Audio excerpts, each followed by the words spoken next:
पत्नी के प्रेम में डूबा एक आदमी, इतना डूबा कि उसके रूप सौंदर्य पर मोहित हो गया। अब उसे कुछ ना दिखता, एक पल को भी पत्नी ना दिखे तो तड़प उठता था उसके बिना। कौन महिला कह रही काश ऐसे हमारे होते हैं। जय हो पंचम।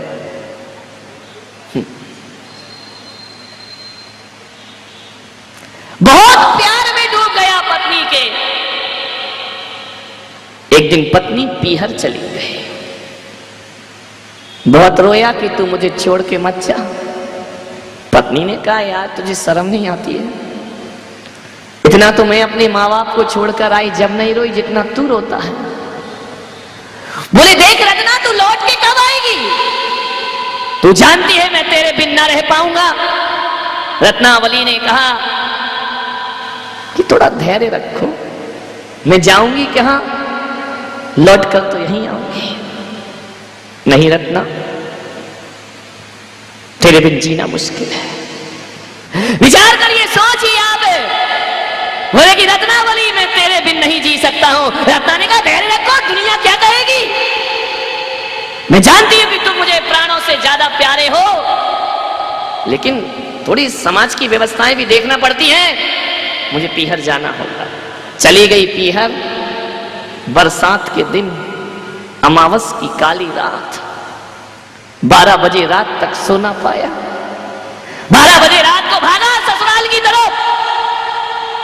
एक बार तो मैं रत्ना को देखे बिना सो नहीं सकता हूं, जी नहीं सकता हूं, मुझे जाना होगा।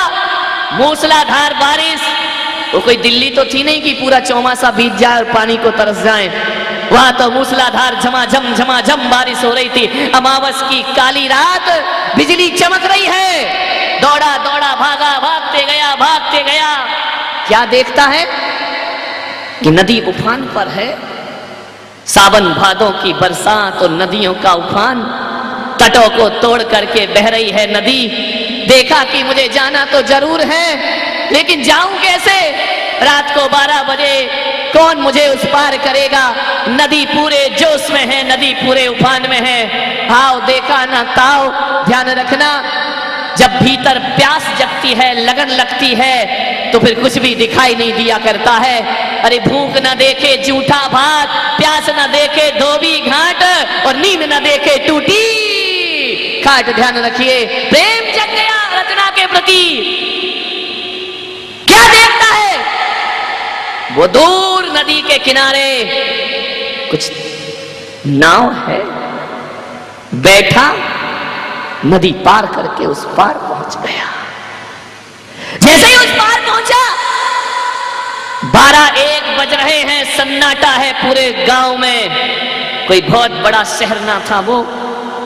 गांव में कीचड़ों में, कीचड़ को फानते कूदते पहुंचा ससुराल में। क्या देखता है कि खिड़की खुली रखी है। मनी मन सोचता है कि रत्नावली तू भी मेरे बिना नहीं रह सकती है, तू भी तो मेरा इंतजार कर रही है ना, इसलिए तो खिड़की खोल करके सो रही है। दरवाजे से जाऊं तो सास ससुर क्या कहेंगे कि 1 बजे रात को तू चला आया। कैसे जाऊं ऊपर? एक टिमटिमाता सा दिया मध्यम सा जल रहा है। खिड़की ऊंची है, चढ़ूं तो कैसे चढ़ूं? एक रस्सा लटक रहा है, रस्सा पकड़ करके चढ़ गया ऊपर। खिड़की से अंदर कूदा। रत्नावली देख, मैं आ गया हूं। रत्नावली ने कहा कौन? मैं स्वप्न देख रही हूं या हकीकत है? बोले देख, मैं आ गया। मैंने कहा था ना कि मैं तेरे बिन ना रह पाऊंगा। रत्नावली ने देखा, पैरों तले जमीन खिसक गई। अमावस की काली रात, झमाझम बरसात, नदियों में उफान। रत्ना ने कहा तू इतने बजे कैसे आ गया? अरे आना था पागल, तो दिन में आ जाता। ये चोरों की तरह क्यों आया है? तू आया कैसे? दरवाजे तो सारे बंद हैं, तू कमरे के अंदर कैसे आ गया? रत्नावली मैं तेरे लिए सब कुछ कर सकता हूँ, और तू मुझसे पूछ रही है कि मैं कैसे आया हूँ? अरे तूने ही तो खिड़की में रस्सा लटका रखा है ना, तुझे भी मालूम था कि मैं तेरे से मिलने जरूर आऊंगा। देख तूने रस्सा लटकाया है, मैं रस्से को पकड़ करके ऊपर आ गया। रत्ना ने कहा मैंने रस्सा लटकाया? मैं क्यों रस्सी लटकाऊंगी? मुझे क्या मालूम कि तू यहां चला आएगा। झांक करके खिड़की में से देखा रत्नावली ने, अरे रस्सा नहीं, वो अजगर सांप लटका हुआ था, जिसे रस्सा समझ करके ऊपर चढ़। रत्नावली ने कहा, इतना प्यार करता है मुझसे कि सांप को रस्सी बना लिया। और उफनती नदी में कोई नाव ना थी, कोई मुर्दा तैर रहा था, मुर्दा अर्थी सहित तैर रहा था। मुर्दे को नाव बना करके पहुंच गए तुलसीदास अपनी पत्नी के पास। रत्नावली ने देखा, इतना प्यार, इतनी चाहत, अरे मूर्ख नादान, शर्म आना चाहिए तुझे। ध्यान रखना, बड़ी विचित्र स्त्री रही होगी रत्नावली। आज की स्त्री होती तो कहती, इतना प्यार करता है, यही तो चाहते हैं कि पति मेरी मुट्ठी में रहे और मेरे इशारों पर नाचता रहे। कोई मरण धर्मा स्त्री होती तो कहती, कौन से जन्म का पुण्य था जो मुझे ऐसा पति प्राप्त हुआ है। वो कोई साधारण स्त्री ना रही। उसने देखा और कहा कि मूर्ख रत्नावली, मैं मूर्ख? देख, इतना प्यार तो दुनिया में कोई किसी को ना करता होगा। रत्नावली ने कहा, यही देख करके तो हैरान हूं, ऐसा प्यार में डूबा है कि सांप को रस्सी बना लेता है और मुर्दे को नाव बना लेता है और तैर करके आ जाता है। अरे अनपढ़ गंवारिये, जितना प्यार मुझसे करता है इतना राम से कर लेता तो तेरा उद्धार हो जाता, तेरा कल्याण हो जा। मेरे पीछे लगा है हाड़ मांस का पोटला, इतना प्यार श्री राम से कर, तेरे जीवन का उद्धार हो जाएगा। इतनी चोट लगी कि जिसके लिए मैं सब कुछ करके आया, जिसके लिए मैंने तूफान और आंधियां पार की, वो पत्नी कहती है, मूर्ख, जितना प्यार इस मरण धर्मा से करता है उतना प्यार अपने ईश्वर से करके देख। जा, यदि थोड़ी भी शर्म और लज्जा तेरे अंदर मौजूद है, जा करके उस परमात्मा से इतना प्यार कर ले। विचार करिए, साधारण से स्त्री से प्रेम, जा अपने प्रभु से प्रेम कर। एक चोट लगी भीतर, ध्यान रखना, जब दीवानगी होती है, जब प्रेम होता है, लाख दुनिया समझाए समझ में नहीं आता है, गुरु समझाए तो भी समझ में नहीं आता है, इसको भी नहीं आ रहा, ना आएगा जिंदगी में समझ में। विचार करिए, सोचिए आप, समझ में ऐसे नहीं आता है। मालूम है समझ कब आता है? कि जिसके पीछे पड़े हो, जिसके प्यार में डूबे हो, जब वहीं से लात पड़ती है तब समझ में आता है कि जिंदगी में हकीकत क्या हुआ करती है। रत्नावली परेशान हो गई, कितना प्रेम, जा ईश्वर से कर। चोट लग गई, ऐसा बोलती है रत्नावली कि मरण धर्मा स्त्री से प्रेम करने वाला ईश्वर से प्रेम करे। क्या होते हैं ये नाम? रत्ना ने कहा कि जा, इतनी सी भी शर्म, हया और इज्जत मौजूद है, लज्जा मौजूद है तेरे भीतर, तो निकल जा इसी रात मेरे घर से बाहर। ध्यान रखना, एक शब्द चोट कर गए, चले गए जंगल में। अब रत्ना नहीं, हालांकि रत्ना भी रा से शुरू होता है और राम भी रा से शुरू हुआ करता है, लेकिन दोनों के नाम में बड़ा अंतर होता है। रत्ना रत्ना जपता है तो संसार में भटकता है, और राम राम जपता है तो बेड़ा पार हो जाया करता है। राम राम जपने बैठ गया, सकल कामनाओं को देता चुनौती, चला वियोगी। पत्नी के वियोग में डूबा, सकल कामनाओं को देता चुनौती, चला वियोगी।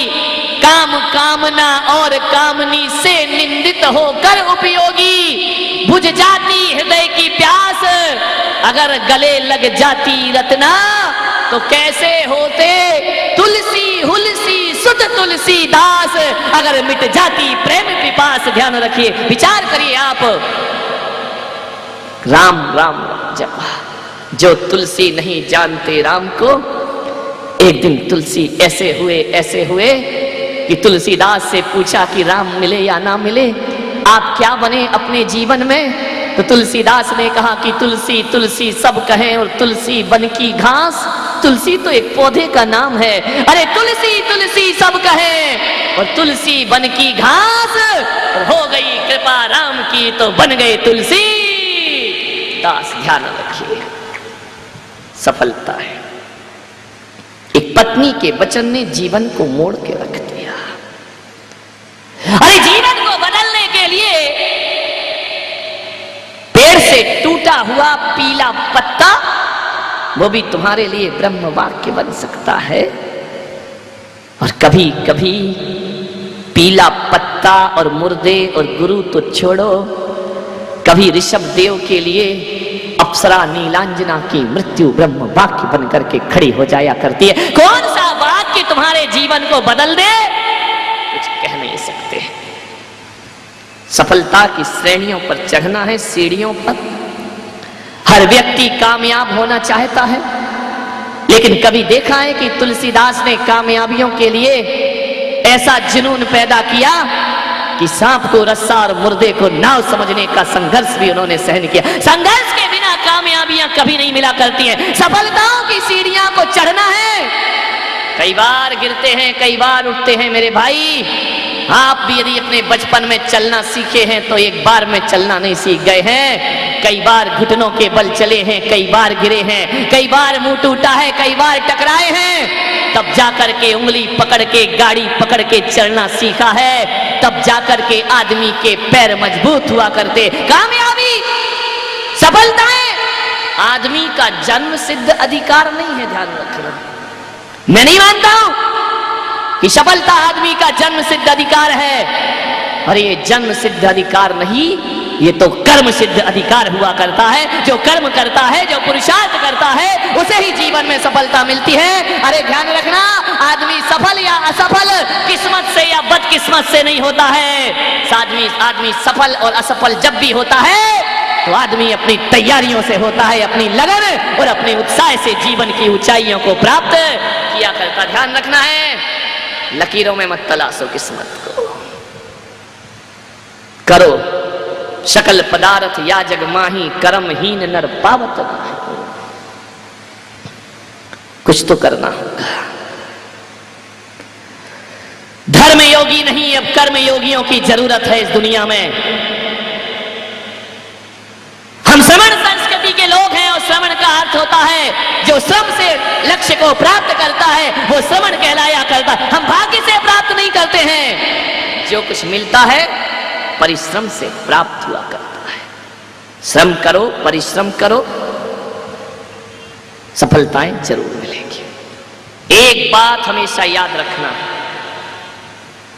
तन का बलिष्ठ और मन का कमजोर आदमी जीवन में कुछ नहीं पा सकता है। तन से पहलवान और मन कमजोर हो, कुछ नहीं प्राप्त कर सकता, कोई सफलता नहीं मिलेगी। और मैं तो कहता हूं कि तन से कमजोर आदमी, जिसके तन की एक एक हड्डियां भी गिन ली जाएं, लेकिन मन का बलिष्ठ होता है तो जीवन के लक्ष्य को वह आदमी प्राप्त कर लिया करता है।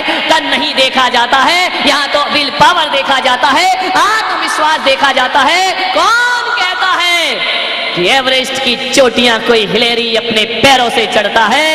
अरे पैरों से नहीं चढ़ता है, अपने हौसलों से एवरेस्ट की चोटियां चढ़ा करते हैं। कल्पना चावला यदि अंतरिक्ष में जाती है तो अपने हौसलों के दम पे जाती है।